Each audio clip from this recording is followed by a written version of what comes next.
So I'd like to welcome everybody to today's People and Culture Committee meeting.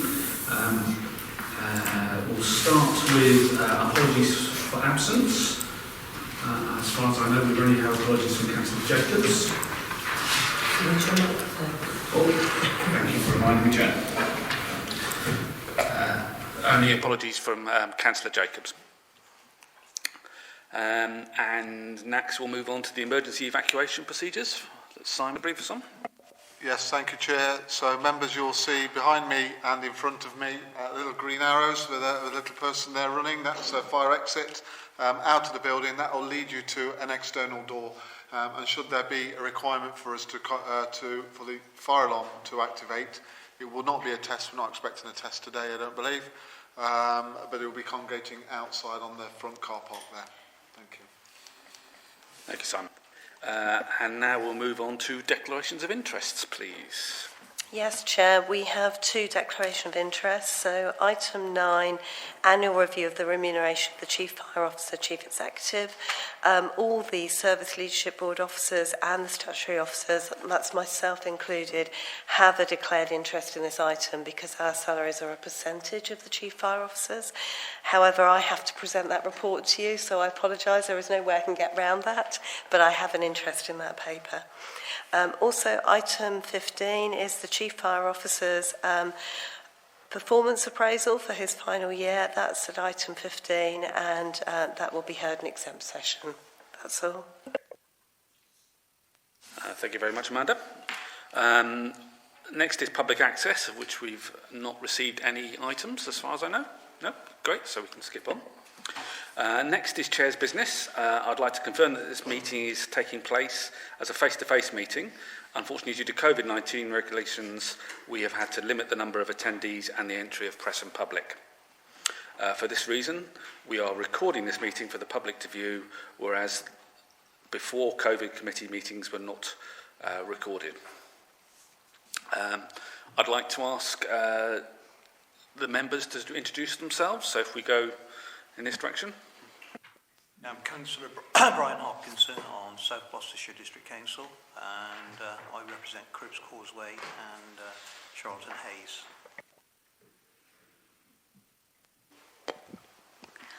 Good morning, my name is Brenda Massey. I'm Councillor for Southmead and also Chair of the Fire Authority.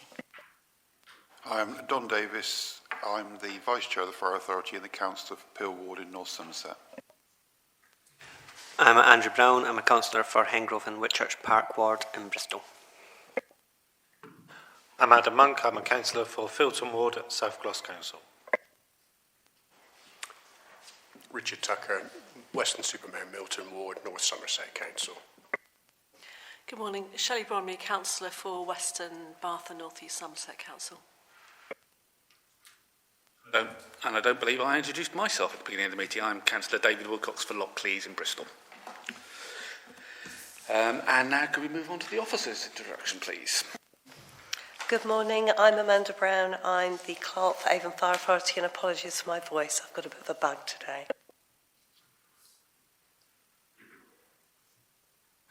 Good morning, Emma Bowen, Democratic Services Assistant to the Fire Authority. Good morning, I'm Karen Shield. I'm the Head of HR for Avon Fire and Rescue Service. Hello, my name is Sam Wilcock and I'll be taking your minutes today. Thank you, Chair. Good morning. Good morning, members. I'm Mick Crannell. I'm the Chief Fire Officer and Chief Exec of Avon Fire and Rescue Service. Thank you. Good morning, members. Simon Shilton, one of the Assistant Chief Fire Officers. Thank you, everyone. I'd like to advise that any voting that required will take place as follows. I will ask the members, I will take any votes against, any abstentions, and a show of hands for all members voting for. Thank you very much. I'd like to move to the next item, which is the minutes of the previous meeting. Has anybody want to raise any issues about that meeting? So who would like to move the minutes and second them, please? Shelley, would you like to move them? Who wants to second? Andrew, thank you very much. And now we'll move on to the first substantive item, which is the Human Resources and Recruitment Update from Karen. Thank you, Chair. You'll be glad to know that my report today is fairly brief. You may recall back in the 10th of December I gave quite a comprehensive update to the Fire Authority. So I just wanted to pick up some of the key things that have happened since my last update and then throw it open to any questions. I'm aware that you've read the paper, so I won't go through it word for word, but I'll also update you on some of the things that have happened since I wrote the paper. So the first aspect of my report is around the control operator recruitment process.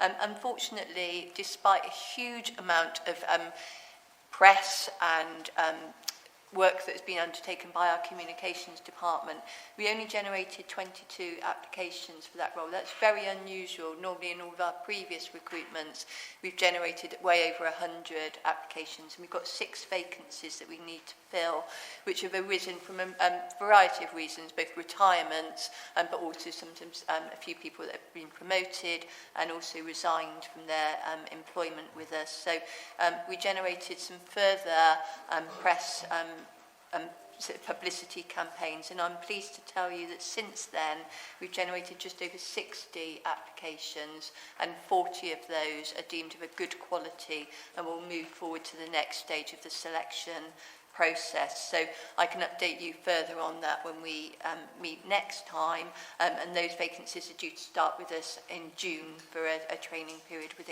within control to become fully competent control operators. So I'm good to tell you that at least that is now making good progress, and I can update you further next time. In terms of corporate staff recruitment, we've got a significant amount of corporate staff recruitment ongoing, which is really good news for the service, because that's also showing that we're investing in our corporate staff departments. We're also filling some of the vacancies that have been vacant for a period of time.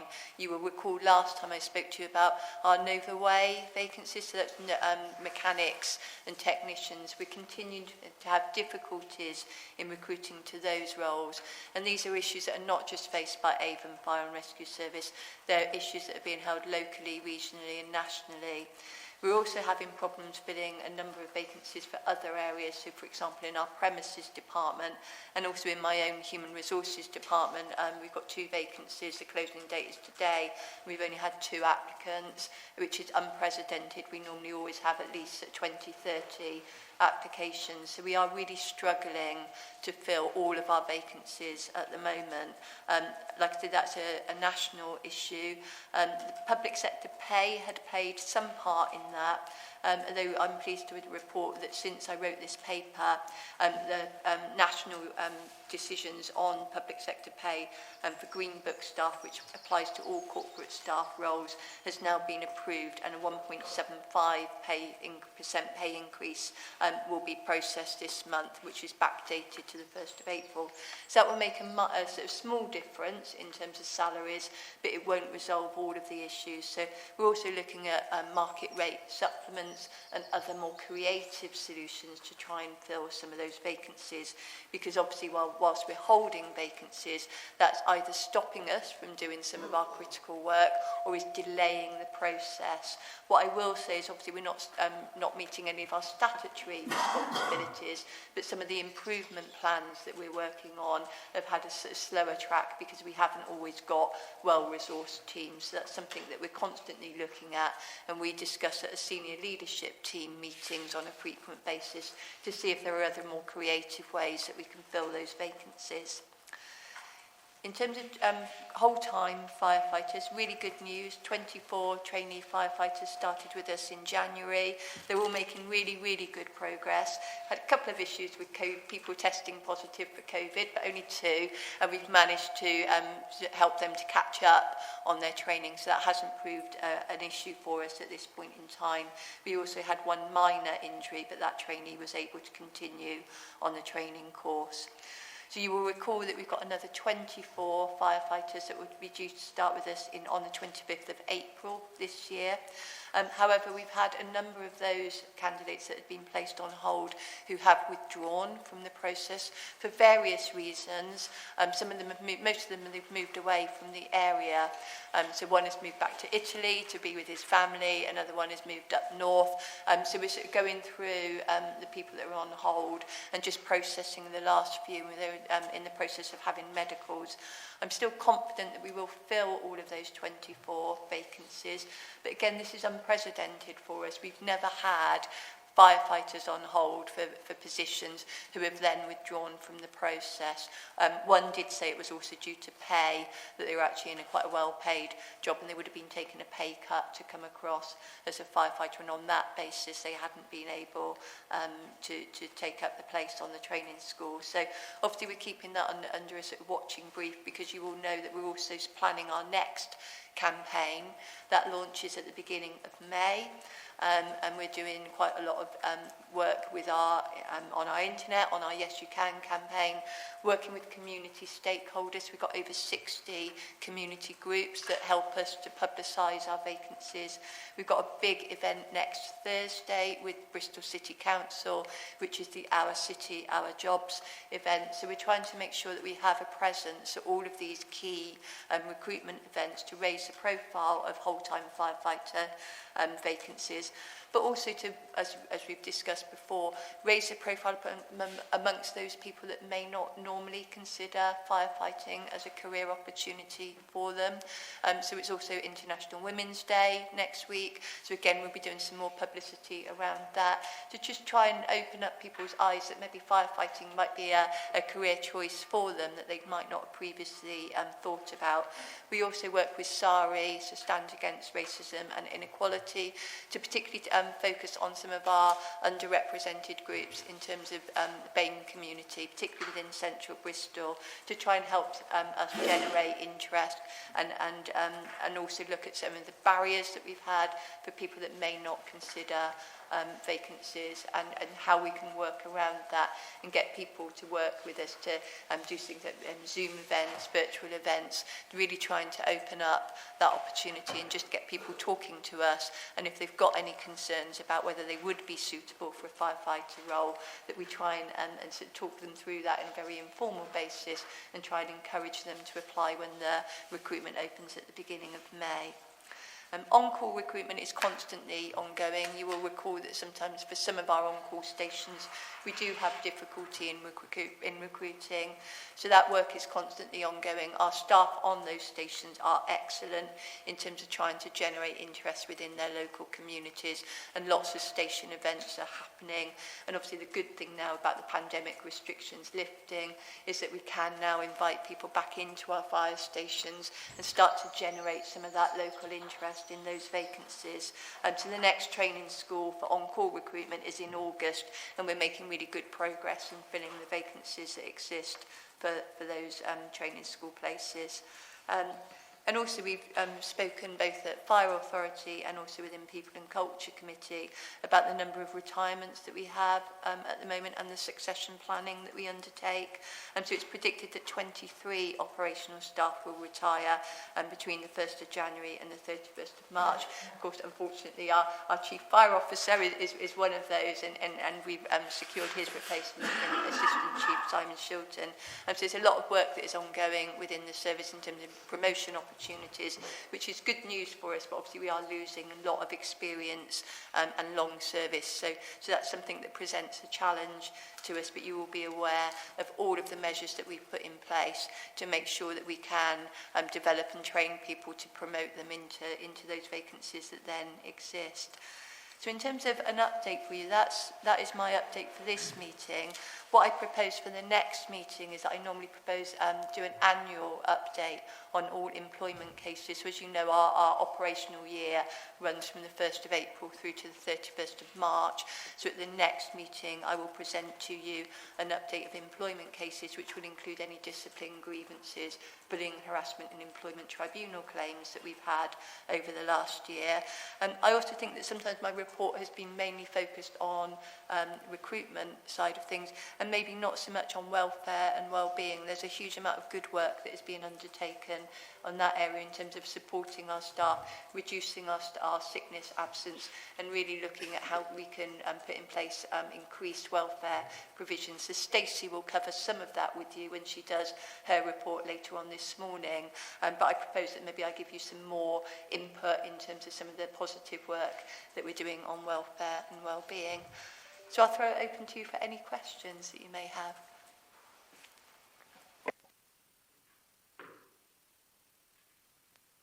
I think Adam got in there just before Andrew. So I'd like to see the information on the welfare because that's clearly very important. And I seem to recall previously there was a report which was showing why people were leaving the service, like exit interviews.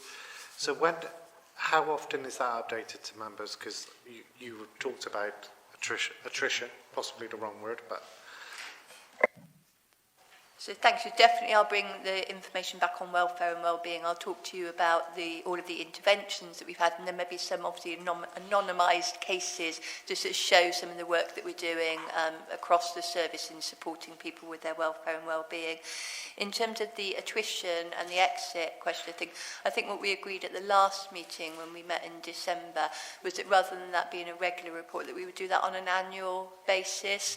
So that's work that is ongoing, and also it's trying to make sure as well that staff see the exit process as not just being a tick box exercise, that actually really does add value, and definitely working with the senior leadership board is trying to actively encourage people to have those, fill in those questionnaires, have those interviews, because some of the information that they give us when they're retiring is really valuable information that helps to educate some of the work that we're doing. Most people are retiring, so they've had 30 plus years of a really positive experience within the service, but for those that are maybe retiring earlier than they would have liked to, or those that are maybe resigning, there's some really helpful information that we can obtain from those processes. Andrew? Thanks. This suggestion sort of came off the back of 5.1, where you talked about the disappointing response to the fire control operator scheme, but obviously you've updated us on that and it sounds more encouraging. What I was going to suggest though is, obviously we've got however many members of the fire authority who all have networks of their own, social media outlets that they could promote opportunities through. So if there's any sort of big recruitment exercises or posts that are difficult to fill, if you shared materials with us, we could share them. That would be excellent, and thank you very much. And what I propose to do is then, if I go through Emma, and when we've got big campaigns coming up, is that then we can send the details out to you. There's normally quite a lot of media publicity materials that we can use, and if you can think of ways that we can do that in a really creative way. I know you're all very busy, so I don't want to generate extra work for you, but if you let me know the best format to do that in, then I would really appreciate all of your help and support, so thank you for that. Shelley, then Richard. Thank you, Chair. Thanks very much, Karen. Yeah, I just wondered if, presumably you do offer some of these roles on a part-time basis, you know, that might be more attractive to some people rather than a full-time role, but I assume you probably already do that. To be honest, it's quite difficult for firefighter and control operator vacancies, particularly in the early stages of their career, where both the training and the initial development phase is very much geared to the standard shift system of the 224 working pattern. However, obviously everyone is entitled to apply for flexible working, and we're definitely trying to be more creative.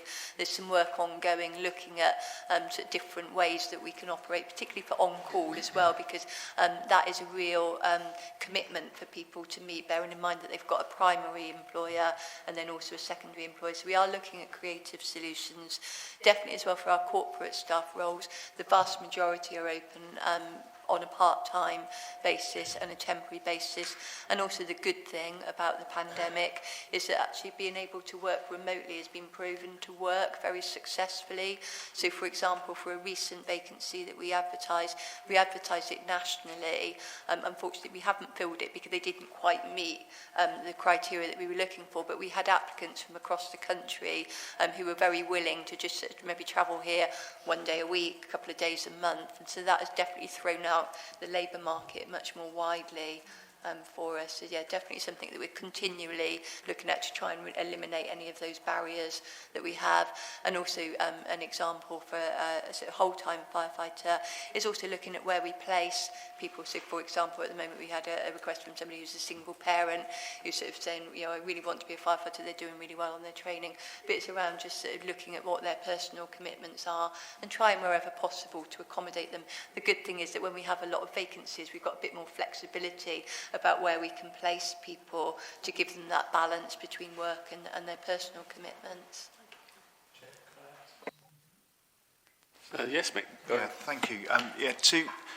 COVID in itself has brought a lot of opportunities for us as well, certainly in terms of how we recruit and employ people, and certainly their ways of working. And I think it's been a bit of a revelation to us all about, actually, it's taken our blinkers off about everyone needs to be in the office. So what Karen talks about in terms of the recruitment profile, that will be in our thoughts as well, about how people work and what their ways of working will be, which will call into question, if you like, the working week and what that looks like, and how they fulfil their role in a flexible way. So that's very much been springboarded now as a result of COVID. So. And Richard? Thank you, Chair. Thanks for the report, Karen. Just under 5.2, the ongoing problems that we've obviously got, and probably across the board really, with some of the technical vacancies. Do I recall that some of them were in the vehicle maintenance areas and mechanics in old language? I don't know how we're going to sort of get around that, I suppose. I think it's just across the board. I mean, I'm forever passing a Mercedes garage that's always got a vacancy board up there. Skilled mechanics require very good rates, apply within, and it's there all the time for about the last 2 years. So I don't know what other thoughts you could add to that, really. So, Councillor, yeah, you're absolutely right. Some of those vacancies are mechanics and also an auto electrician, which we've been trying to fill for over a year now, for some of the reasons that you've spoken about. We're working very closely, myself, the head of fleet, and also the Assistant Chief, Simon Shilton, to look at creative opportunities. So we're looking at market supplements, so whether we can increase the salaries. We already offer a market supplement, but we've gone out to the market again and looked at benchmarking salaries to see if we can make an increase to that, and there's a business case going through at the moment to approve that. We're also looking at an apprenticeship scheme. We used to have apprentices in our workshops, and that stopped for various reasons a few years ago, so we're looking to bring that in and almost grow our own talent. I think it would be a really good opportunity to bring younger people in that don't have all of those full qualifications. And we're also looking at some of the requirements of the role. So for example, the HGV licence, is that a mandatory requirement upon entry, or is that something that we can help somebody either fund them privately to do that, or something that our driver trainers can help and support?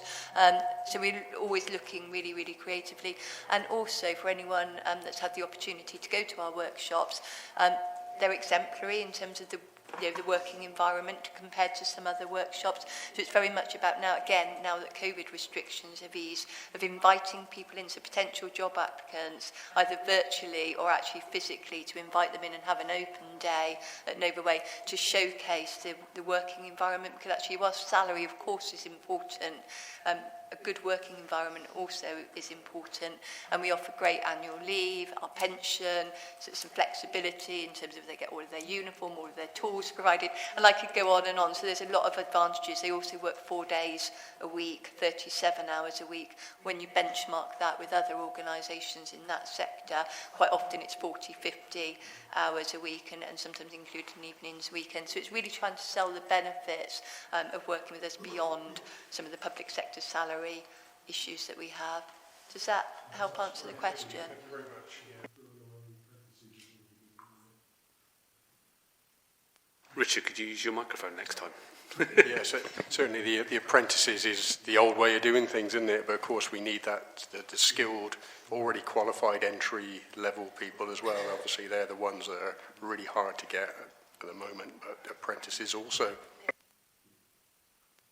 And I think Mick wants to come in. Yeah, thank you, Chair. Just to supplement what Karen just said, that the business case has already come forward and the board has now signed that off. So in terms of that market supplement, because you do recognise that in certain technical trades and specialities, the hay grading system doesn't always service as well as it could do.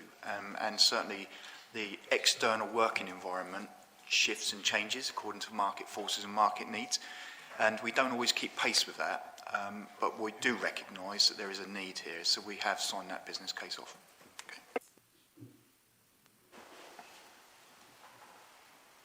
Thank you. Does anybody else want to raise any issues? Nope. Well, thank you very much, Karen. That's brilliant. As always, a pleasure. Enjoy the rest of your meeting. I'll see you next time. So there was no decision, it was just to note the report, so it's fine. And the next item is the cultural change update, which Simon is going to present.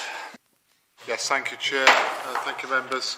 So in front of you, members, is a regular report that we bring back to you in relation to our cultural journey. And of course, as we know and we previously reported, culture is not an overnight. It is around our policies, around our procedures, our working and practices. And this is really around our journey to continually make Avon Fire and Rescue Service a better place to work for everybody. And the report in front of you is for noting and demonstrates some progress since our last People and Culture Committee meeting. However, what I would like to just highlight to members is in the week on Wednesday there was a Parliamentary Select Committee where the Chief HMI for the Fire and Rescue Service and the Police was part of the panel alongside HM Inspector Roy Wiltshire and the Chair of the National Fire Chiefs Council. That Select Committee was really to explore the annual state of fire that the Chief HMI reports back into central government. And I'm pleased to say that Avon ourselves got a mention within that Select Committee, in particular when we were questioned around culture and cultural change. In that, in the first inspection round of inspections, we were had a lowest level of grading that could be possible, so inadequate. And actually, Sir Tom Windsor paid credit to Avon Fire and Rescue Service in that in this second round of inspections that was recently been undertaken, we had jumped 2 gradings. And his words were that is virtually unprecedented for an organisation to make such inroads in our cultural journey and increase our gradings by 2. So that is a positive and a reflection of the effort and the attention that we are paying as an organisation, as I said, to meet our commitments to making Avon Fire and Rescue Service a better place to work, and ultimately then becoming an employer of choice and an attractive employer when going out with recruitment, which Karen has just mentioned. So the background to this report very much stems from our cultural survey, a staff survey that we undertook in the summer of last year, and a response to the findings of that, and it's been previously reported around some of the key themes that came out of that survey.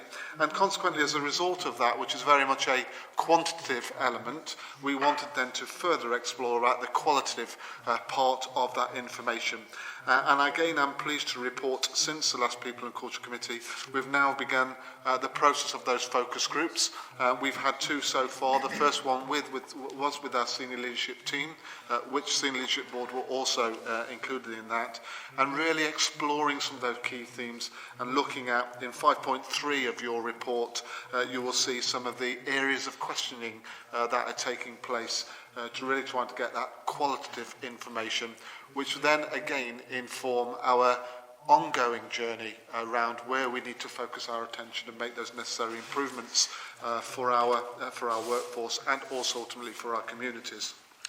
So our next steps between now and our next reporting period with regards to our cultural journey. In 5.6, I will highlight to you there some key things around what we're undertaking. As a result of ongoing feedback and listening, we will start to introduce quarterly, we'll call them, let's say, SNAP surveys. So almost reaching into the organisation, how are we doing, how are you feeling, are we making the difference that you're expecting us to make the difference from there, and really around getting that live feedback from our staff and reaching out to all areas of the organisation. We'll also explore a little bit more around those that didn't contribute to our survey last year and the reasons why that might well have been. Was it widely communicated? Did we afford them the opportunity to access that survey? And actually, was it just the fact that they didn't have anything else that they wanted to contribute? But it's really important that we promote their opportunity to engage with us and offer their views and how we can continue to listen and make those necessary improvements. From our recruits' perspective, within 5.6 there, we have now embedded as part of an induction process in the basic training element when recruits join us, the additional element of ED&I training, and also, as previously reported, aligned to our Memorandum of Understanding Service Level Agreement with Standard Against Racism and Equality, ensuring that new entrants are engaging with the cultural journey, cultural tours that they facilitate for us. And we've now embedded that into the programme, as opposed to previously, it was almost post their initial training and they would catch up accordingly. So we want to make sure we get them at the very early stages from there. Alongside that, we are ongoing engaging and affording staff the opportunity to engage with things like the Stepping Up programme. We are moving at pace with what's called the Strive internship, and that's certainly from BAME community members opportunities to have some work experience in our organisation, and we're looking in the next couple of months to take quite a number of people from the BAME community who are interested in careers in things like finance, in things like procurement, in other areas of the service. So not just operational roles, but really get an opportunity for them to, for us to highlight that there are other career opportunities if firefighting is not for you.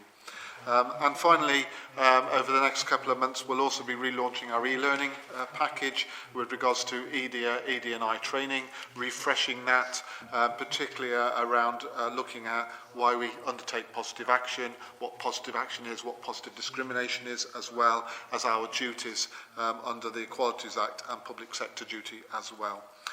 So I'm going to pause there, Chair, if I may, to offer any questions. As I say, the report asks you to note progress to date with the work since our last meeting. Thank you. So, Adam, Brenda, and then Shelley. Thank you, Simon. So the report makes quite positive reading, which is good news. But it did state that the results were lower than the previous report of around 35%. And I recognise, so I think this is really positive, so I'm trying not to be negative. So I think that's really good. I suppose the question I'm trying to get to, I appreciate that the surveys are nominalised, and rightly so, but is there a way that we're capturing people who've had negative experiences or have negative thoughts to understand if they see an improvement in the service? I recognise all the good things that are happening, and I'm definitely moving in the right direction, but it's individual perceptions, isn't it? And so that's... Absolutely, Councillor. Yeah, that's what the focus groups are there. So we're reaching out, and they are. You're right. There's a balance in there because they are anonymised. We don't want to identify individuals. We want to build that confidence so people can offer their view within the service around their experience in the service. So we're reaching out, particularly in some of the areas where, an example, one of the themes that came out of staff that are 10 years or more in their employment time frame. tend to express a particular view around their experience in the service. So part of the focus group is to reaching out to that group of staff and asking them if they want to take part in a focus group. It is on a voluntary basis, of course, and we have had quite a significant amount of interest in taking part in those. Hopefully that goes some way to answer your question. Thank you, Adam. Brenda? Thank you, Chair. As you know, this is one of my pet subjects, trying to find out what's going on here. Would it be possible to see a copy of a blank questionnaire to see what the questions are in there? Absolutely, yeah, we can supply that, certainly. What we tried to do from the first reiteration of our staff survey is follow a similar question bank, so we had a benchmark rather than totally separate, but absolutely, and we did engage with staff around their opinions around what they want to see within that questionnaire as well. We very much accessed our staff engagement network and got their thoughts, and also we have a number of staff that are actively engaged with what we call our cultural change champions, and we engage with them as well so they could have an input and influence the question bank, but certainly I can supply that to you. Sure, that would be really helpful. And I mean, the low response rate is the really worrying thing for me. Do you offer anything like a prize draw for those who've completed the questionnaire? No, that's something we haven't explored previously. One of the focus groups and actions over the next few months is to try to understand why there was a little bit perhaps of maybe an apathy for people to offer their views and engage with the survey. We're not quite sure what that might be. We do know from research that some of the links and the emails are sent out independently from the company that we employ to undertake the survey, so it comes direct from ORS, who are the company on this occasion. But looking at some of the data, we know that some of those email communications weren't even opened. That's what really worries me. Yeah, The fact, not that they didn't necessarily complete them, because sometimes you get part way through something else happens, you don't finish it off. But the fact that they didn't even open it is really, really concerning to me. And I think this is going to go on and on for a bit, because we need to get a much higher response rate, and we need to really understand what the barriers are, why they don't want to do it. Whether it's fear that you're all going to sit there reading them, I don't know. I mean, most people would accept that these things are anonymised, but it is really worrying. Yeah, it's a culture in itself, really, isn't it? Why is that? Why is there a reluctance to engage with us and offer a view and opinion? Because I think we need to say we can't change things for the better if you don't tell us what they are. Yeah, absolutely. Okay, thank you. Okay. Chair, could I add a bit more context to that? You may give your insight, yes. Absolutely right, Brenda. We need to get under the skin of it for sure. We had an exceptional response rate in the first round at 70%. And what we said was, and the organisation, if you think about the context, the organisation was in a difficult space and in a difficult place at that time. And one of the things we were very keen on as a service leadership board was that everyone in our organisation has a voice. And sure enough, our staff aren't shy in coming forwards in terms of expressing either dissatisfaction or how we are as an organisation. And it's important, of course, that we take those soundings and do something with it. But that 70%, we said at that time it will be completely anonymous, non-attributable. We won't see the results, and we will publish it before we see the results as a leadership team. And that is where I think the organisation was ripe for telling us the story, and they wanted to tell us the story, but I think the way that we dealt with it was right in terms that it's the right approach. And that engendered a 70% response rate, which is exceptional. The company that we've employed to do this process, ORS, are very experienced both in the fire sector and in public sector. And they will tell you that a 30% response rate is really good. 70 is exceptional, but they will say that 30% is really good compared to the rest of public sector and the market. But I do agree with you that 30% isn't what we would want. And we certainly, with the working groups and the sounding boards that we will now have, it will give us the qualitative response in terms of how people are getting under the skin of things. That's really important.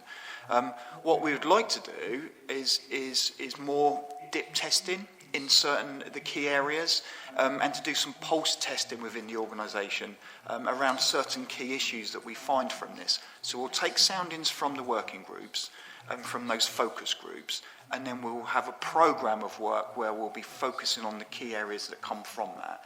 And I think the next time that we have the next cultural review in a couple of years' time, I would suggest, you would hopefully engender more than the 30% that we've got. So hopefully that adds a little bit more context. Thank you. And I think Shelley wanted to come in. Thank you, Chair. Yes, just thank you for the report, Simon. Thank you. Just actually following on from the comment that Brenda made, actually, about it's obviously really good that the survey's taken place, but it's always disappointing when you run a survey and you don't get the response rate.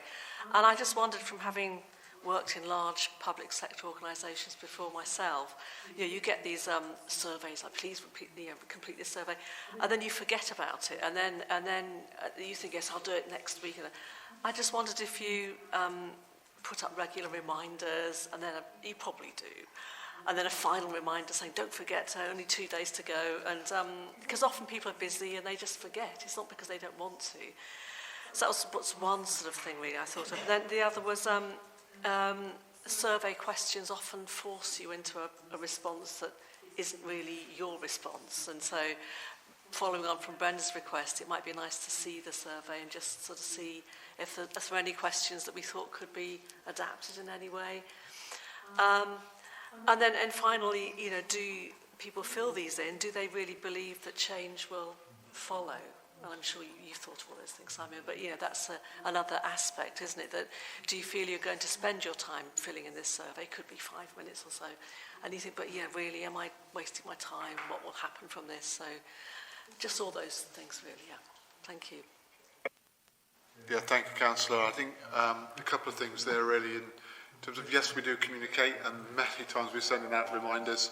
I've been on communication visits where staff will tell us, I didn't know that, but we've communicated, numerous times on numerous platforms. There's an aspect also that a large proportion of our workforce are operational firefighters, that their main form of communication not always email. They rely through their line managers, so that's perhaps something that we could explore a little bit more for future surveys around how we utilise that. We also send the messaging through line management as well. So there are all those sort of things that we need to try to learn and make the necessary tweaks to hopefully encourage people to engage with us more. And certainly, it's a very good point around, is there a trust element around, if I do say anything, will there be any difference being made? And I think that's where the qualitative work is taking place with regards to workshops, to try and get onto the skin of that. Is why is that that it seems to be, as I said earlier, perhaps an element of apathy around wanting to engage in that area. So, Thank you, Simon. Anybody else want to come in? No? Thank you very much, Simon, for that report. This is down for noting today, I think. So the next item is the annual review of the remuneration of the CFO and CEO. And the clerk will be presenting that. Thank you, Chair. Sorry, I'll do my best. This is an annual report to this committee, so I presented a very similar report this time last year. It's to invite you to make a recommendation to the full Fire Authority about the Chief Fire Officer, Chief Executive's remuneration. And so the recommendation is that you recommend that the Chief Fire Officer, Chief Executive salary for 22-23 is to be the figures in this report, but also to note that those figures do include the annual uplift, which was announced by the National Joint Council on the 24th of June last year. So the 2021 pay award, which took effect on the 1st of January last year, is incorporated in those figures, but there hasn't yet been an announcement for the pay award for January 22. If I just very briefly take you through the salient points. So in the background to this paper, you will see that I explain that the Chief Fire Officer's salary is determined by reference to a system, a two-tier system, which is set out in the Gold Book, and you will see that I've actually copied paragraphs from the Gold Book for you at paragraph 3.2. And it's a two-tier system. What that means is that one portion of the pay award is negotiated nationally and announced by the National Joint Council, and that takes effect from the 1st of January each year, and that was announced in June last year. The second part of that is you, as a fire authority, can decide to make a local award in addition to that national award. But last year, certainly when I presented this paper, there was no suggestion by the Chief Fire Officer that he wanted to pursue that local award, and I know for a number of years that has been the case. So yet again this year what we're saying is the Chief Fire Officer is happy to just to stick with the national award which was announced in June last year. Under key considerations, I've just also confirmed that you have obviously recently appointed the Assistant Chief Fire Officer Simon Shilton to take over as the Chief Fire Officer, Chief Executive from the 1st of April 22. The paper about that, which I presented to your last Fire Authority meeting, actually set out the salary which was agreed for the new Chief Fire Officer. Paragraphs 5.2 to 5.5, I set out the system that is used with the National Chief Council, and you will see a little table there which sets out the salaries. And the reason the members of the Service Leadership Board and the statutory officers have an interest in this paper is that we are all paid as a percentage of the Chief Fire Officer's pay. I have to say, for both the statutory officers, the figure's quite considerably low because we work part-time, so just so you're aware, it's pro-rata. We don't get that sum for 3 days a week, so you don't panic about that.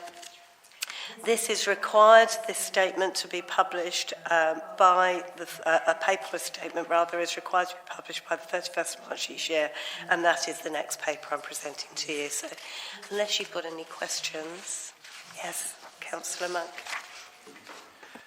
So I understand it, I have no problem, and I'm sure it'll go through. But what if we opt not to? Sorry, say that again. What if this is not adopted? What happens?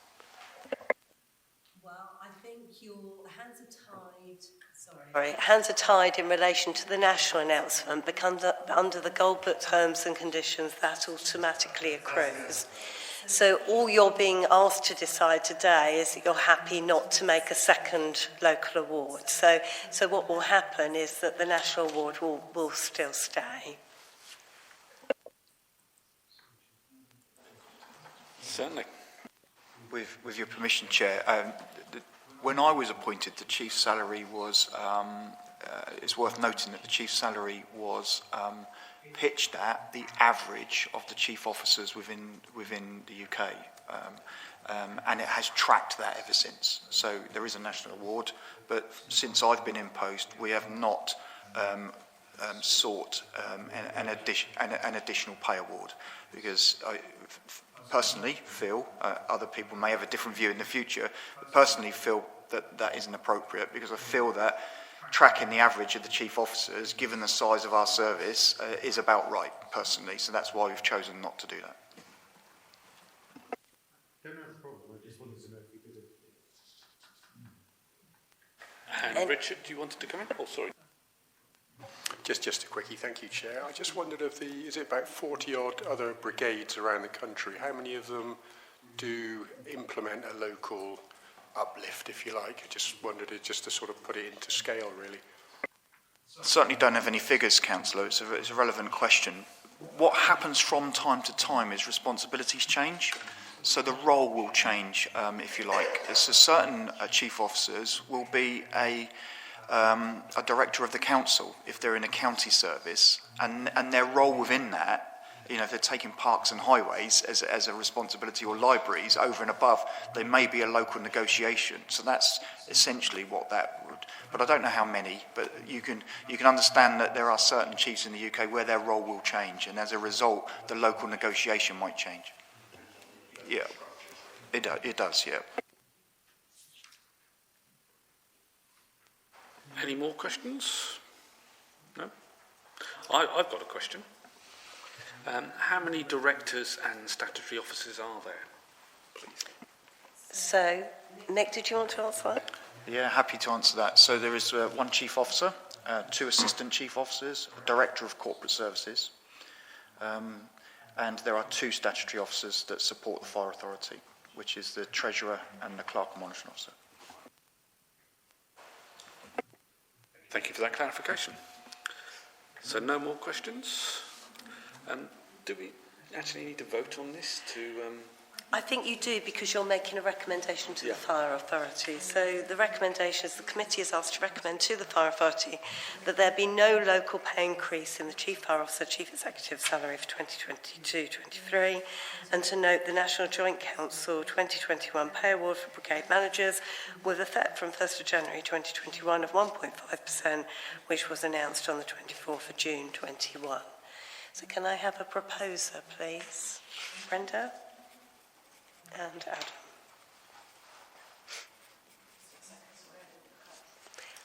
Councillor Massey and Councillor Monk. Any votes against?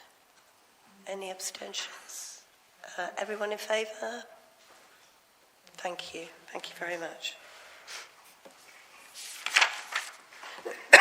So I think now we can move on to the pay policy statement, which Amanda's also going to present if her voice lasts. Thank you, Chair. So every year we are required by the localism at 2011 to prepare an annual pay policy statement, and this is another document that you look at in advance of the Fire Authority, and then you recommend to them its adoption. So the recommendations are that you're asked to recommend to the Fire Authority the approval of the Pay Policy Statement 2022-23 at Appendix A, and also to note that the gender pay gap reporting for 2022 will be reported to the next People and Culture Committee meeting after the snapshot date of the 31st of March 22. The reason I've put that in is last year we recommended something slightly different, which was you recommended that the clerk amend the pay policy statement, and actually it could be published entirely separately. So I think this is a more logical way to do it. And actually you have a snapshot date, which is the 31st of March. You then have 12 months within which to publish that data. So I'm suggesting that we do it at the next meeting in June. Okay? So in terms of background, you have approved one of these last year. Basically, it's a document which sets out the remuneration of your chief officers, but also your lowest paid employees, and then it gives you the ratios, the relationship between the two, and most large organisations do something similar. Certainly we have to under the Localism Act. If I can also just explain, the reason we will be separately reporting the gender pay gap information is that we are subject to the regulations I set out, paragraph 5.2, because we employ 250 or more staff. So that will be brought to you in June. If I can quickly take you to the pay policy statement at Appendix A, you will see that the way this document is ordered is it sets out the remuneration for chunks of categories of staff. So it starts with the chief officer or chief officers, then it moves on to the uniformed and operational staff, which are regarded as grey book, and then it moves on to the remuneration of corporate services staff, green book. Now, rather confusingly, NJC, who negotiate these pay awards, announce them all on different dates throughout the year, and they're normally announced quite late, so it makes preparing this document quite challenging because there's information reported at all different times of the year. Can I just highlight to you that since I prepared this policy, or this pay policy statement, page 25 of your bundle, which is paragraph 4 of this document, remuneration of corporate services staff, is already out of date. So you will see that I said that the 1st of April 21 pay award negotiations had been protracted and no agreement has yet been reached. Since your papers were published, on the 1st of March, the Chief Fire Officer received an email notifying him an agreement had been reached. So there is now a pay award which will be backdated to the 1st of April 21 for 1.75%. So when you see this, assuming you recommend this statement, when you see it at your next Fire Authority meeting, it will look slightly different because I've got to update that section. And if you turn over the page to page 26 of your bundle, you will see a very small table at the top on page 26. That was a holding position. We were told to increase 2 very low pay levels in order to take on board the announcement by the government to increase the national living wage, which was announced by the Chancellor. In actual fact, that's now been replaced in its entirety by the whole table with all the new pay scales from 1 through to 43 from memory. So that table again will be removed from the next iteration of this document. So what you can note, however, from this is although the document will be updated, that is still only the announcement for the 1st of April 21. So we're about to be heading towards the 1st of April 22, and all this process has got to start again with negotiations. So unfortunately, it doesn't ever feel that we're very up to date. We always feel that we're on the catch-up with this. But that's the way the system works, sadly.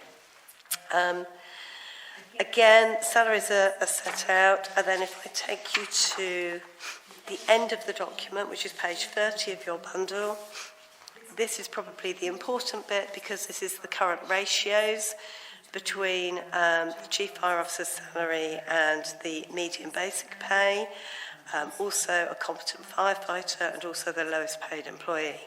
And so that really compares well to the private sector, where I know your chair has mentioned to me that you normally have a policy of not more than 10 times.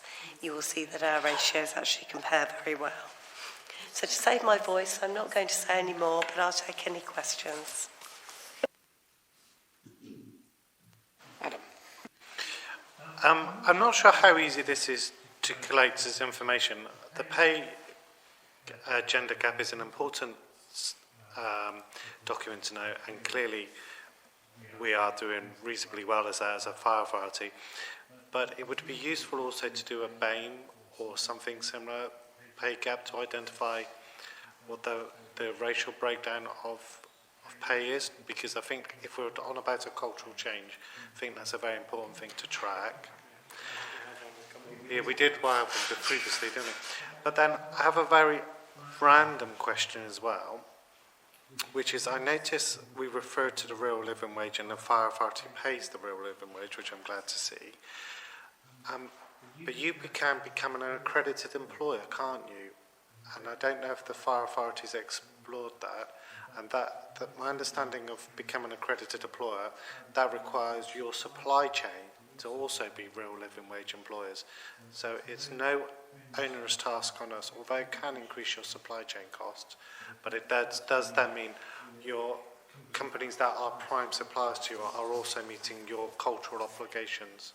And so if that is not the case, how do we explore that? I appreciate there'll be a cost impact.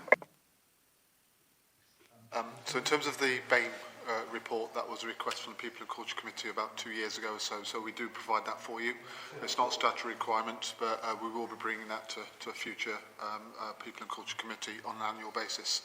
And so in terms of the real living wage, that is part of our procurement framework in which we assess those bids that are coming in. It's one of the questions around, are you a living wage employer? So absolutely it is part of our criteria for procurement. Andrew? I've got a list of questions. Just on the gender pay gap, I note that the website's now not up to date with the with last year's. It's a draft version of 2021. 2020 is not there, etc., etc. So that still needs updated. Thank you. I'll make sure that's done. It was approved for publishing, so I'm surprised to hear that, but I'll make sure it's done. So that was that. On page 28, 6.1.8, the section on re-engagement / re-employment of operational employees above the grade of area managers. I just wondered the rationale for not engaging in that.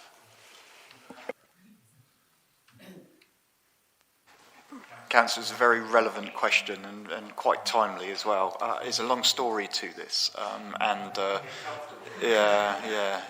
don't want to bore you with the long story, but within the National Framework document, there was a recommendation within there by the Secretary of State, if you like, which is that fire authorities should really fully consider whether they re-engage or reappoint people that have come to retirement age, i.e. allowing them to retire and then re-engaging them.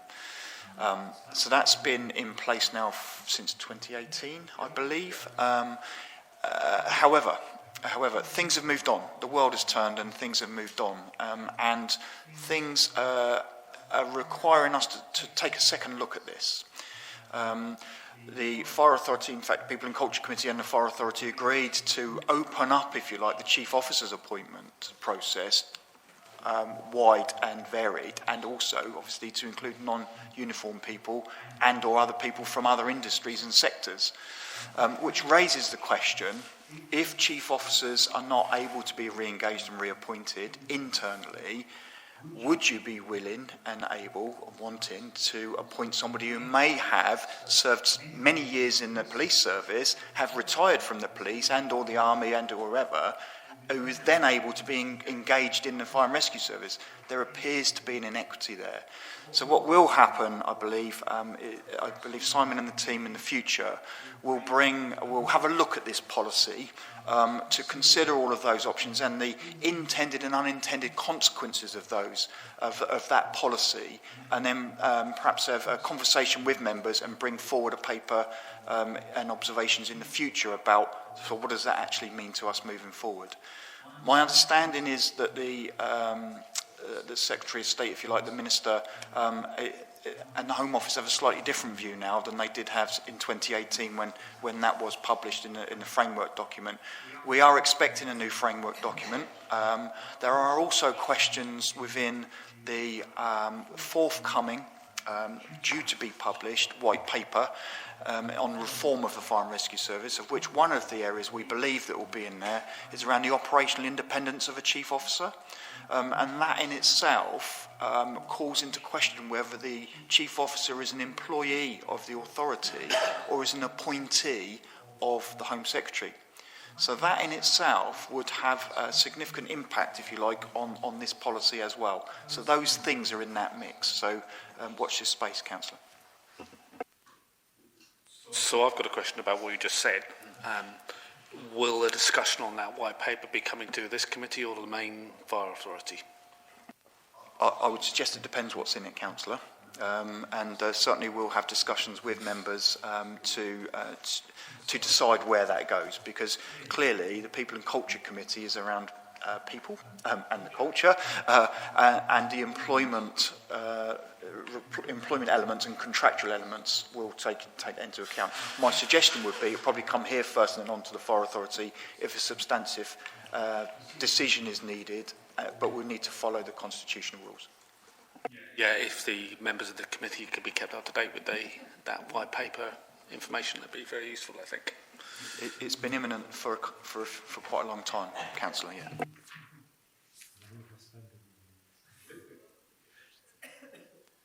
Andrew, still more questions? Fred, so 2 more questions. One is on the real living wage. I assume from some of the figures in the paper that we do have employees who are at the real living wage level. Can I assume that their pay rises were effective you mentioned the date of November 2021 when it was last assessed. Are they kept in line with, sort of separate from the sort of normal pay rise schedule, if that makes sense? Yeah, I mean, Karen's left the meeting, unfortunately, so she knows all the detail about this, but I am informed that we sign up to that and we keep track of it constantly. So, in fact, we were ahead of where the budget announcement was in terms of the minimum wage that was announced by the government. We already paid more than that under the voluntary living wage. So yes, it does keep track. And in fact, when I prepared my first draft of this pay policy statement and included that table, Karen's feedback to me subsequently was, well, we don't go that low anyway. So actually that little holding position of those two pay grades was below what we're paying our staff in any event. So that's why I explained that when this document is represented to the Fire Authority, it will look slightly different, which we'll deal with in the recommendations. Thank you. And final question, again, sort of related on the regard to the ratio between the CFO and the lowest paid employee of being 7.8 to 1, which is noted as better than, target and, our local authorities and whatnot. Do we have our own target for that? No, I believe we don't have a target. I think we would review it if we were concerned about it. But I think if you look at the figures, I think I gave you the ratios for last year. And in fact, for example, that lowest paid employee ratio has improved. Sorry, Joe. What has helped that is the authority's commitment for the real living wage and that tracking as well. So, yeah. Any more questions? No? Can I suggest that we slightly amend the recommendations to take into account the fact that I'm going to have to amend this pay policy statement? So, Can I just come in there? Because yes, I've got of course. a suggestion to make on that change that you want to make Yes. in the papers. When you're talking about the pay ratios, it would be also useful to know the ratio of the actual number of employees it's going to affect in terms of the number of employees relative to the number of employees by Avon Fire and Rescue. So, we have 200 people this affects, and what ratio of that is to the entire population of Avon Fire and Rescue. I think I understand that. It's my cold head that's probably struggling. I think I can certainly check with finance that we can do that. The ratios that are quoted are the ones we're required to quote. So what you're saying is, can we have an additional one? I think that would be useful so that you have a perspective of how many people this is actually going to affect. Okay.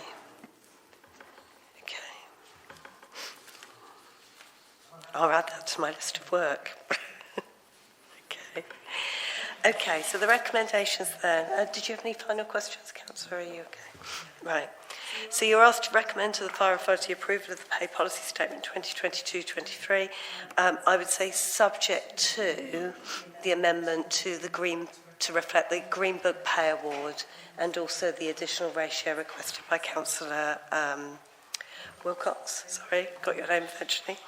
And also to note the gender pay gap reporting for 2022, which I know you were keen to see, will be reported to the next People and Culture Committee meeting, which is after the snapshot date, the statutory date of the 31st of March.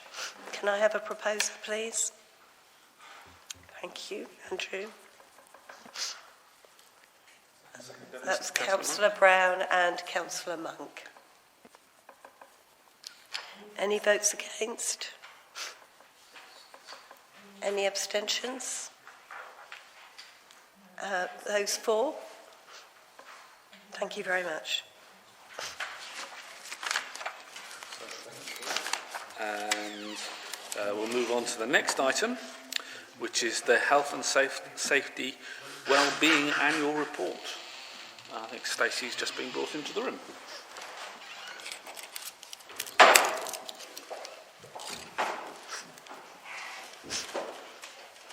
Welcome, Stacey. So if you'd like to give your report, that'd be great. Thank you. Hello, okay. So I've come here to speak to you today about the paper I've submitted. Can you hear me all right? Yeah, thank you. In relation to the 2021 Health, Safety and Wellbeing Annual Report.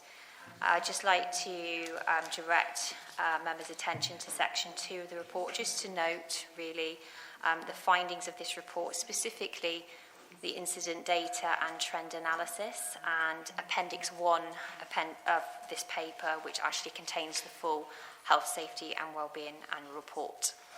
So just a bit of background information. So section 3.1 now of my paper. This is the first annual Health, Safety and Wellbeing Report since 2018.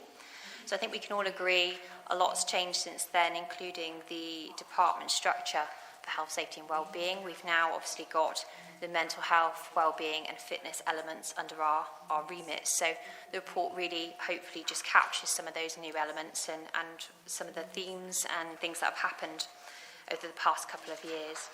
There's no financial implications to consider in the report, but what I will just ask you to note that as much as it focuses on the reporting data from January to December 2021, we have included some previous data from other years just for trend analysis and benchmarking purposes. I'm just moving now to section 5.1 of my report, just under the title Incident Summary.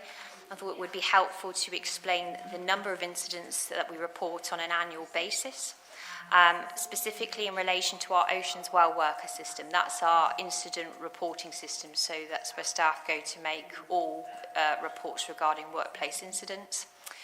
Since 2017, so in 2017 we had 301 incidents reported per year. That's all incident types, that's all reports made. And in 2021 we had 364 a year. So that is an increase in the number of incident reports made.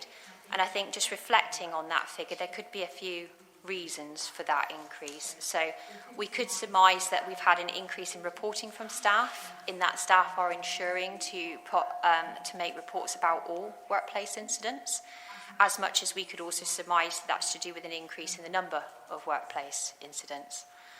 I think to understand those figures a little bit more, it's important for us to look at near-miss reporting and lost time incident reporting. So firstly, I'm just going to start with near-miss reporting, and this is really section 5.3 of my paper. For those that are not aware, near-misses are potential workplace incidents. So these are incidents that are reported on the basis that they had the potential to cause injury and harm, not that they've actually resulted in injury and harm. So in 2021, we had 108 near-miss reports per year, and that's comparative to 64 in 2020. So that is an increase of approximately 50% in near-miss reporting. I think really looking at the figures, there could be several explanations for this increase. Firstly, and most importantly, I think we can be aware that staff awareness in relation to incident reporting and its importance could have increased. And I think this is encouraging from a health and safety perspective, in that staff are understanding the importance of near misses, the role they play in creating a proactive and preventative safety culture. Or we could also surmise that the number of near-miss incidents have increased. I think to make sense of near misses, it's also then important to look on the other scale of severity and look towards our lost time incidents. So for those that are not aware, lost time incidents are those defined where staff have incurred illness or injury, and that has resulted in at least 1 day absence from work. So since 2017, we've gone from 32 lost time incidents to 24 per year in 2021. And so that is a decrease. And again, I think we can be respective in looking at that potentially we've had less lost time incidents because we've had an increase in our preventative reporting. So we've seen an increase in near-miss reports and then a decrease in lost time incident reports. I think then we can also then surmise that because we've seen an increase in near-miss reporting, that we've then been able to identify root causes and put in rectifying actions to make sure that that doesn't develop into a more significant workplace incident. Or we could also look at the figures and interpret that potentially we might have had an underreporting of lost time incidents.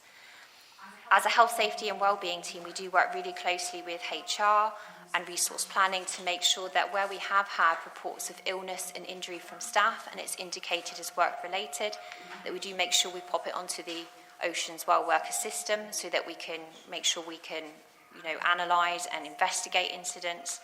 However, it's not always that straightforward, really, when staff have incurred an injury or an illness. It might be that they've not declared that illness initially or straight away. They might think the injury or illness is minor, so they don't report it straight onto the system. And sometimes with some illnesses, it can take some time for diagnosis of injuries. So sometimes there is a bit of a time lag between what has actually gone onto the system and what we are, when the incident actually occurred. So just moving on to section 5.6 of my paper, this relates more to stress and mental well-being. We've noticed a decrease in the number of work-related stress incidents since 2019. It should be noted that we only started recording work-related stress onto the Oceans Well Worker system in 2019, so that's as far back as our data set goes, but that we've noticed a 50% decrease in the number of incidents compared to 2021. And again, I think there are several important potential factors for us to consider as to why we've noticed a decrease in our work-related stress figures. Firstly, I think it's important to note that not all incidents of stress may be solely work-related, that there might well be personal factors involved, and that also that stress can be a very personal experience, so sometimes staff may find it difficult and to feel comfortable reporting work-related stress. As a health, safety and wellbeing team, we have, however, worked very hard since 2019 to raise awareness around stress and mental health. And specifically at the end of 2019, we did launch our Start the Conversation, Ask Twice campaign. We've encouraged staff to seek support at the earliest opportunity once they start to recognise the signs and symptoms of stress. And we hope in turn this has resulted in staff getting the right support at the right stage and therefore preventing more serious illness. Again, when we took a closer look at the data set for 2019, it should be noted that potentially the figures for that year may have been slightly inflated because we had more than one report for one or two individuals. So again, that may well have impacted the data set.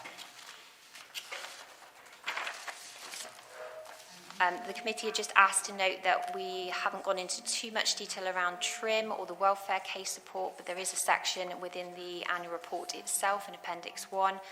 We have started to record how we make referrals, but that's only a process that we've put in place in the last 12 months, so hence we haven't got any more data for benchmarking or to reflect on respectively. I'd just like to draw your attention to 5.9 of my report, which is around fitness testing.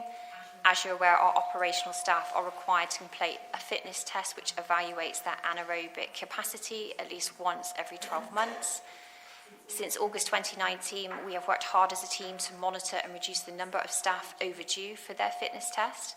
In July 2019, we had 236 members of staff reported as overdue, and this figure has reduced significantly in December 21 and January of this year to 108. What is important to note are the following factors in regards to our process of recording fitness tests. That fitness test results are recorded on our Firewatch Most systems. This is a separate system to Oceans. And unfortunately, it can be possible for users to incorrectly save fitness test results under different training categories. And that's just the way the system's set up. So sometimes, they could have completed a fitness test on time, but it's just been put onto the system incorrectly and therefore marked as overdue. It also can take some time as well for tests that have been completed that were previously overdue to be removed from the overdue fitness testing reporting list.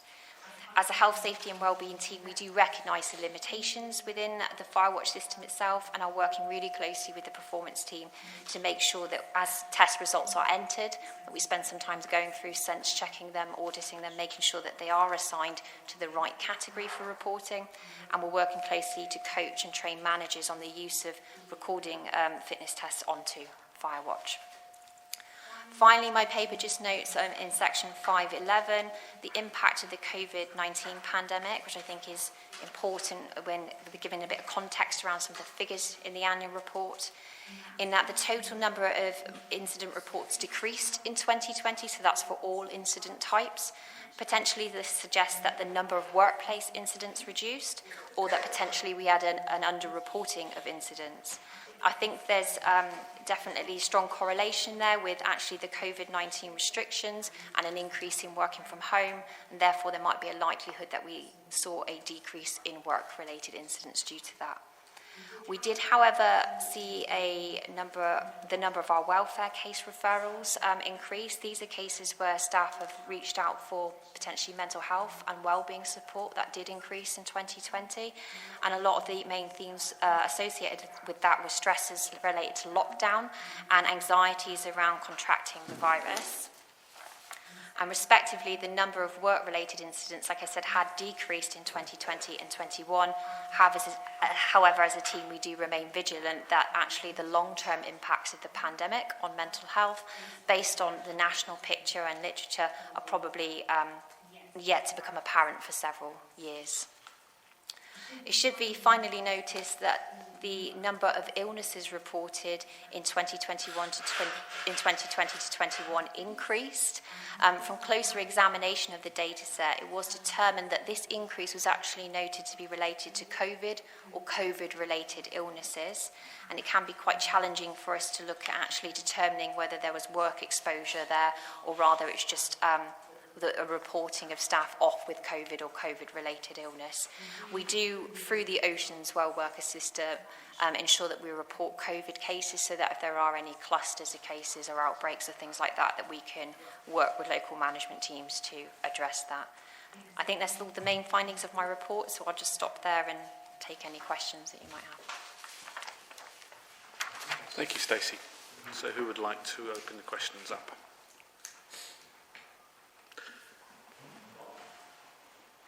Well, I'd just like to thank Stacey and her team, because that was an incredibly comprehensive report, the detail and the explanation, so I think we are well looked after. I guess the issue for us all is the aftermath of COVID and things like long COVID on our staff, and I guess that you'll come back to us in a year's time to see whether any emerging trends from that. But thank you very much, and extremely comprehensive and really clear presentation, so thank you. Thank you. Thank you, Councillor. Thank you, Chair. I'd like to pay tribute to Stacey and her team, who do an outstanding job, I've got to say. If you look back to where we were probably four or 5 years ago, we had one HR manager, and we were barely covering the bases, to be frank. Whereas now we're on the front foot, and what's more, we're covering all the bases.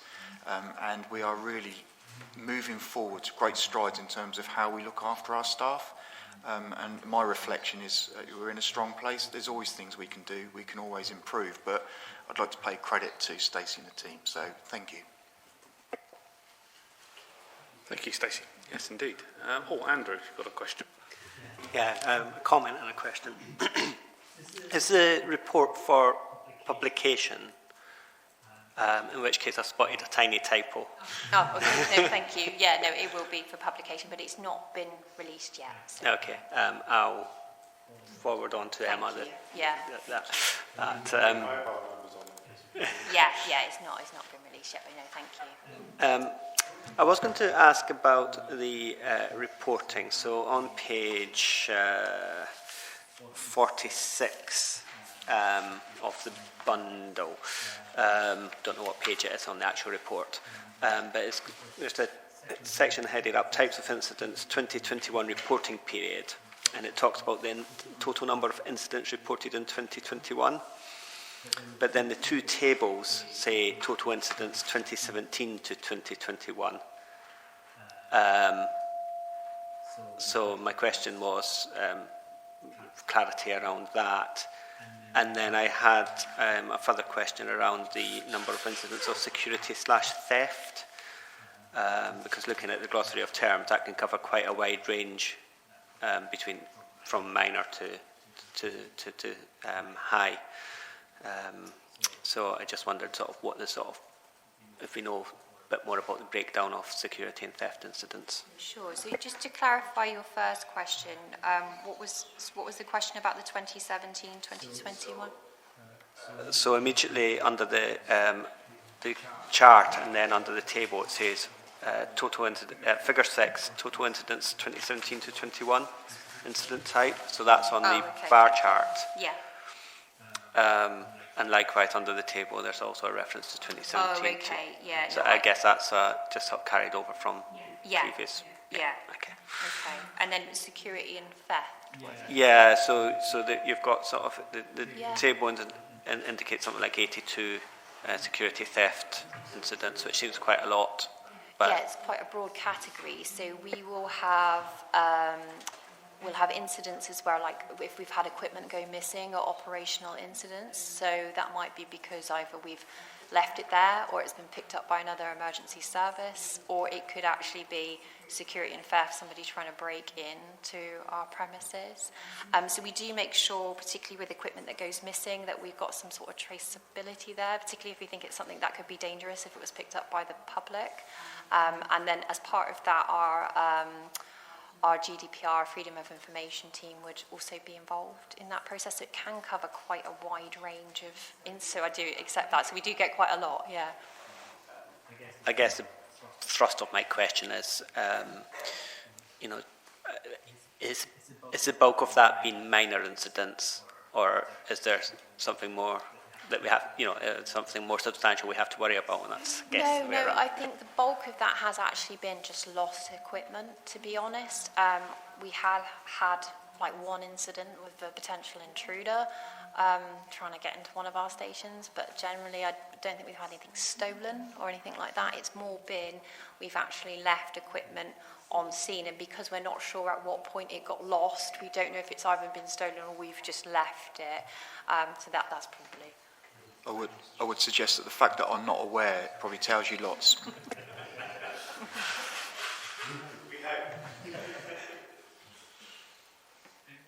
Shelley's got a question. Thank you, Chair. Thank you very much for your report. Thank you. I just wondered about the aspect about sort of stress, sort of work-related stress, and how, especially in the brigade and reaction to sort of incidents, and maybe one can trigger maybe a more personal incident, so the two become very mixed up together, don't they? And I just wondered if the way that your councillors react to that, it's quite difficult for them, isn't it, really, to disentangle the two? It's quite difficult, and I think sometimes it does depend on the route in which staff seek support. So sometimes they find it easier to put a report onto the system, which is easier than picking up the phone and chatting to somebody. If that happens, they do get notified anyway, and we work with them to try and establish potential stresses, and whether that's at home or whether that's in work.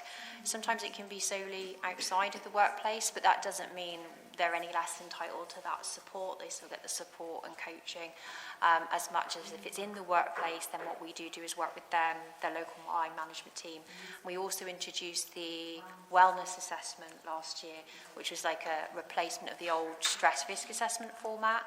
The wellness assessment is often completed by the staff member themselves, so it allows them to tell us what works best for them and their well-being, and it's quite an effective document that they can then share with others. So it's never a straightforward thing, stress and mental health. It's often can be multi-layered and with lots of different point sources, but I think the point is, regardless of the cause, they still have that access and support, which I think is really important, because we recognise if they're not 100% when they come into the workplace, then we're at risk of loading them up before the end of the day.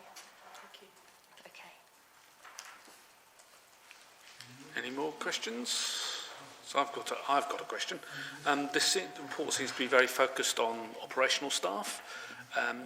How well have we adapted to the needs of the corporate staff? I think generally all the figures are reflective of the whole organisation. So Oceans Well Worker is the system that is used by both operational and corporate staff. So they are all represented in these particular figures. They're all lumped in together. I just wondered if is there a ratio of what the corporate staff have experienced as opposed to the operational staff? I would say in terms of near misreporting injury, I think it's probably likely that we're seeing more of that on the operational side. I wouldn't say there's any indicators between like work-related stress in corporate versus operational. So no, generally I think we've probably got a heavier use with our operational staff of this type of system, but I think that's just reflective of the work area and risk environment, to be honest with you. It'd be very much kind of the more minor incidents, I would say, that we're seeing, more first aid incidents, that sort of thing, that would be corporate staff. But yeah, the figures are all just representative of the whole organisation. Any more? I think we can move to note this. Yeah. So thank you very much for your report, Stacey. Cheers.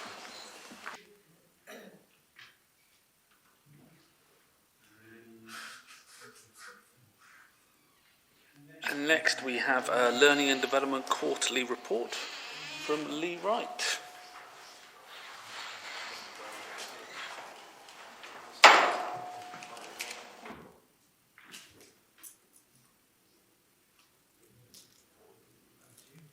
Welcome, Lee. Yeah, go ahead and start to give a report. Yeah, you can take your finger off. Okay. It's afternoon now, so good afternoon, everybody. My name's Lee Wright. I'm the training manager for the service. As this department hasn't given you an update before, I thought I'd just give you an overview of what it is L&D do, Learning and Development, sorry. So start off with the recommendations are that I just asked you to note the contents of the report. So as a background, is that normal, that feedback? Okay, where do I go? Oh yeah, there you go. Is that better? No, still doing it. Okay, I'll continue anyway. So, as an overview, Learning and Development within the service provides 1,700 training events every year for all of our staff, which is detailed in section 3.1, and that's through a mixture of operational training, leadership training, and organisational development training. We do that both internally and externally through training partners, and also with our training centre, Severn Park, which is a private finance initiative. We generally do all of our operational training at two different locations, Severn Park and Hicksgate. And those two teams ensure that all our mandatory and safety critical skills are taught and assessed to all of our frontline staff. Severn Park as an entity is entering its 20th year as a centre, and that's our partnership with Babcock, Devon and Somerset Fire and Rescue Service and Gloucestershire Fire and Rescue Service. It's an opinion, of course, but I believe it provides some of the best fire and rescue training in the region, and the facilities are still second to none due to the way that the contract's set up, so they're maintained and they're still up to date, and they provide our firefighters with realistic training in controlled environments. The centre is staffed by our own staff and those of the partner services. We've got a 50% share in the centre, so therefore we provide 50% of the trainers at the centre. And they're posted there for a minimum of 3 years so that we get value for money from the courses that we send them on as their instructors, tickets, but also so that the knowledge that they can pass on to the staff is also a return in our investment. One of the huge benefits I feel that we get from the centre is that we also have the learning from the other services that provide staff to the centre as well, and that provides regional good practice and also excellence. Then we've got our leadership and management qualifications that we offer. We offer the Institute of Leadership and Management courses, which are often referred to as ILM, levels 3 and 5. And then we offer those to crew and watch managers and some to station managers.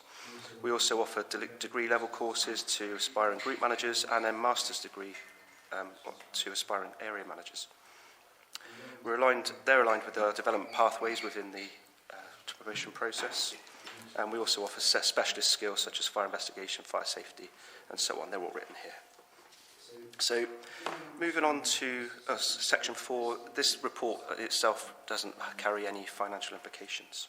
So, section 5, section 5.1 just provides you a sort of a repeat of what I said in the previous part. So, we move to section 5.2.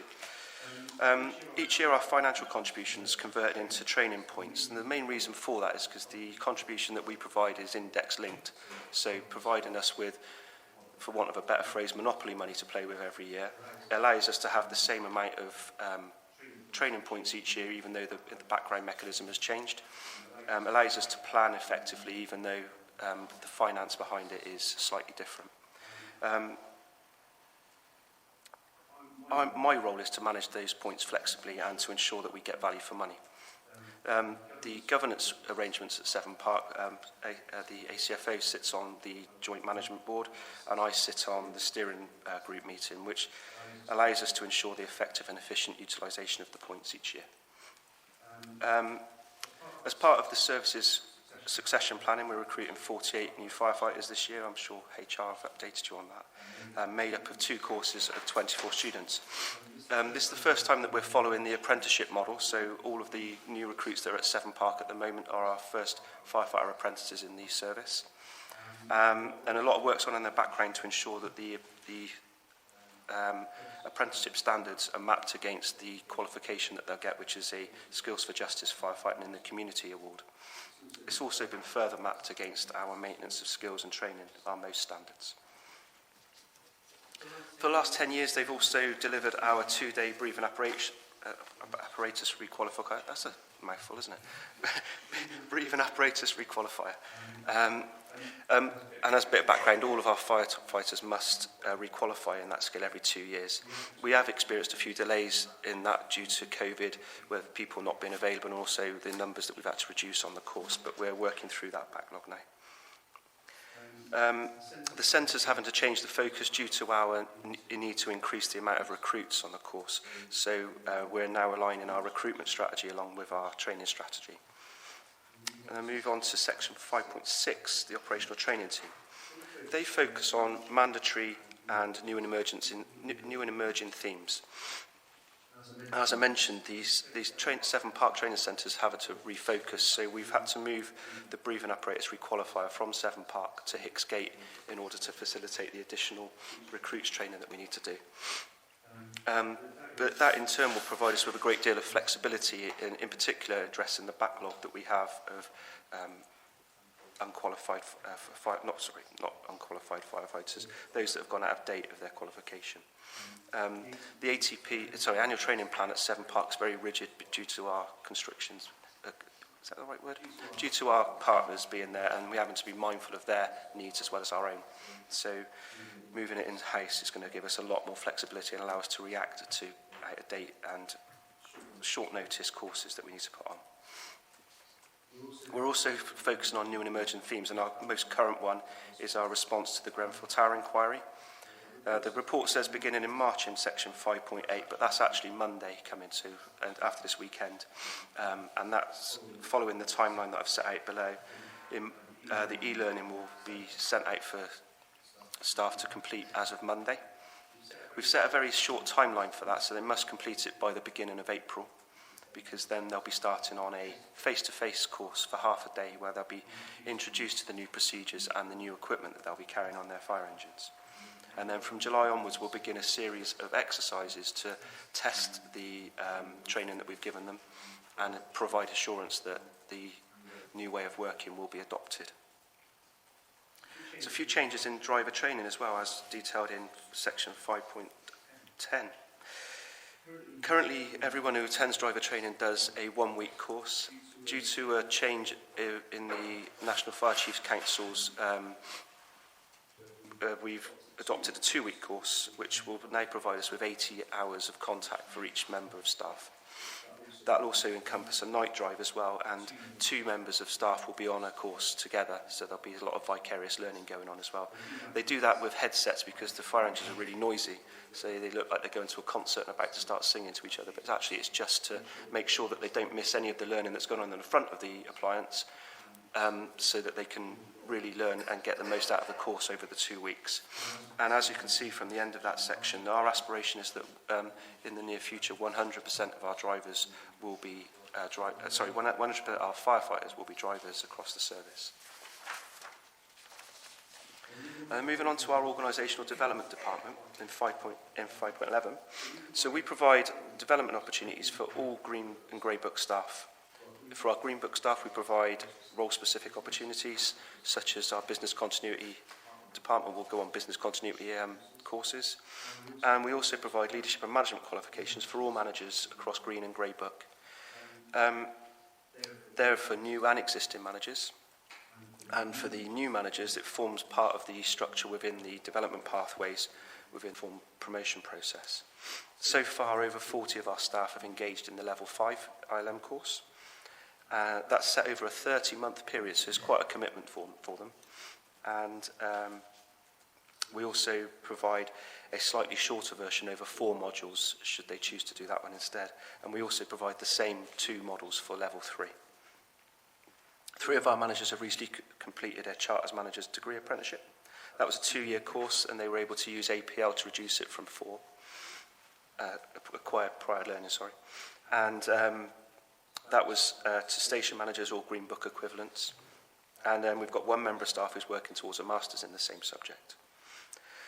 Got a couple of others as well where we work in partnership with the police, Stepping Up programme, police and Bristol City Council. We've got a Stepping Up programme for our underrepresented groups that we work with Bristol City Council for, and we get 2 people on those courses every year. And then 6 people per course on the Springboard programme for women and the Navigator programme for men, which we deliver alongside the police. Then if we move into section 5.16, which is most competencies. So maintenance of skills and training, we refer to it as most.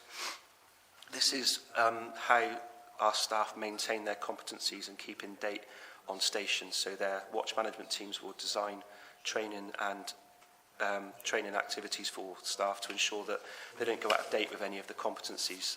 And that includes both our normal competencies and our risk critical, such as breathing apparatus. On the page just over from 5.18, you'll see the target tracker. That was the most up-to-date one at the time of writing the report. But I focused in on the operational competencies, which was the top right, which shows that at the moment, for operational competencies, which is for the most element that I just described, the stations are working really hard to make sure that they're at a high standard. There are a couple of risks, but our managers are in place to mitigate those risks. So they have to provide the robust training plans, as I mentioned a moment ago, and also our resource planning unit further mitigate those risks by ensuring that any qualifications that are due to go in or out of date are reacted to, and people are placed on courses to ensure that they don't go out of date. And that's all I had for you, so if there are any questions. Thank you, Lee. Shelley. Thank you for your report. Thank you. Yes, just as a couple of questions, actually. Yeah, just thinking about all the new training that's coming, like you mentioned, Grenfell. And obviously a lot of your training, or most of it, I guess, is mandatory. How then do you are there any training courses that you have to slowly let go because people haven't got the time to complete them all? No. So what we've done is, as I said, the team at Hicksgate, the operational training team, they've predominantly reacted to new and emerging themes. So one of those was tactical ventilation. So that's the forcing of air into a fire to make the conditions a lot safer for the firefighters as they enter. That's now embedded within the service, so we're able to take a step back from that, and that's allowed us to provide the space to work towards doing the Grenfell Tower outcomes. Just one more question, Chief. It's just about the 5.15, the Springboard programme and the Navigator programme. I just wondered what the difference is, really.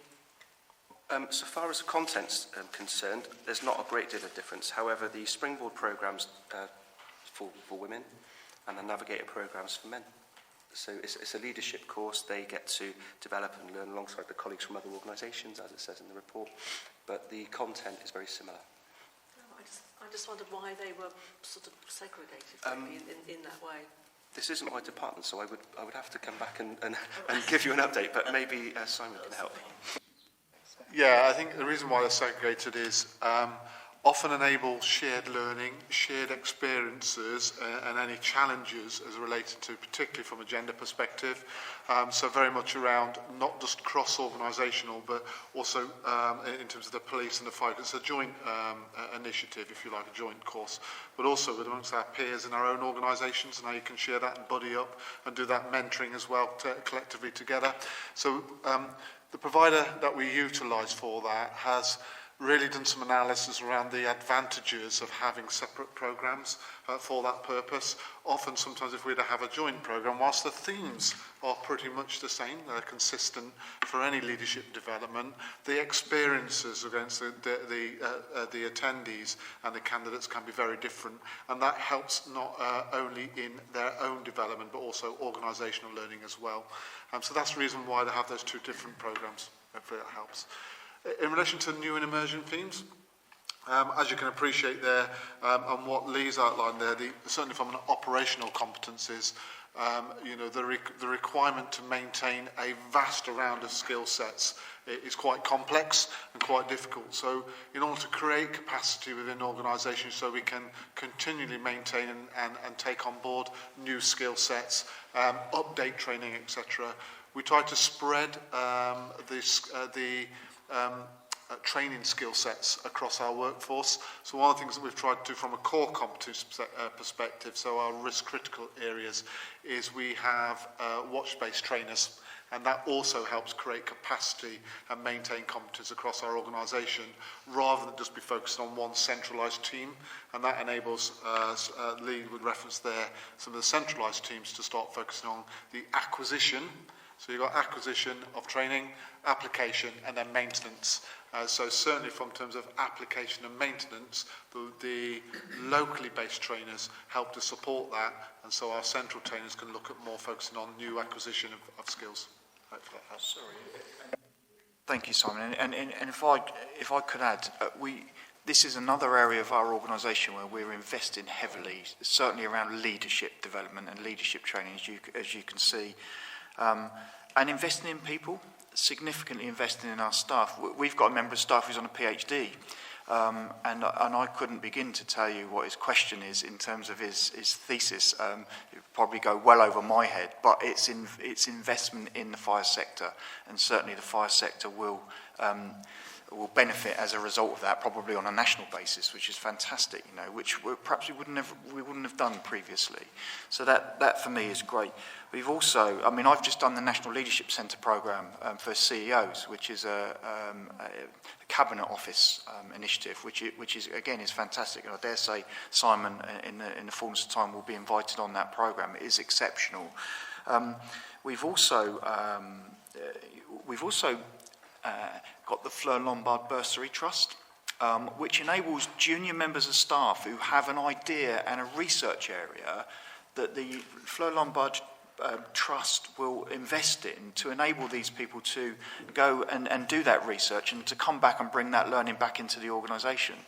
It's slightly curtailed by COVID, as you can imagine, but investing in individuals is certainly, for us, the way forward, and we're really reaping the benefits of that now. Thank you. Any more questions? Oh, sorry, Brenda. Just one quick one. It's good to see about trying to increase the number of drivers. How big a percentage would it be to go from where we are now to having 100%? How many more will you need to train to do that? I'm not sure of numbers, but I can give you percentages. Currently, we aim for a 60% coverage of our firefighters, so just the firefighters, not the crew or watch managers on the stations. And that usually ensures us a driver on every watch at any one time.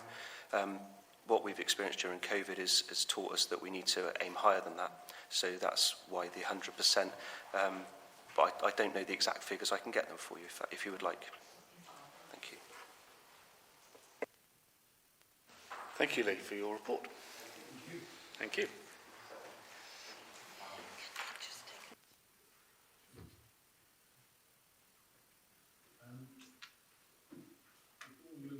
Before we move on to the next item, we'll just be taking a short break. And we probably also need to move that we extend the meeting by half an hour. Is everybody happy with that? I need to make some calls. I literally take the Yeah. Okay.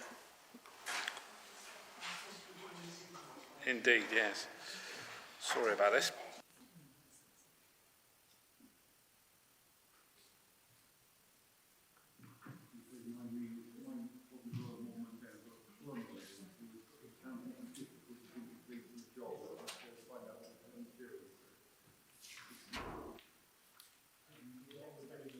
We'll do the exclusion of press and public section. Yeah. I move that we move to exclude the press and public. That the public be excluded from the meeting during the following items of business on the grounds that they contain exempt information pursuant to Schedule 12A, Part 1 of the Local Government Act 1972, and that in accordance with the Schedule 12A, Part 2, Paragraph 10 of the Local Government Act 1972, the public interest in maintaining the exemption outweighs the public interest in disclosing the information. Thank you very much.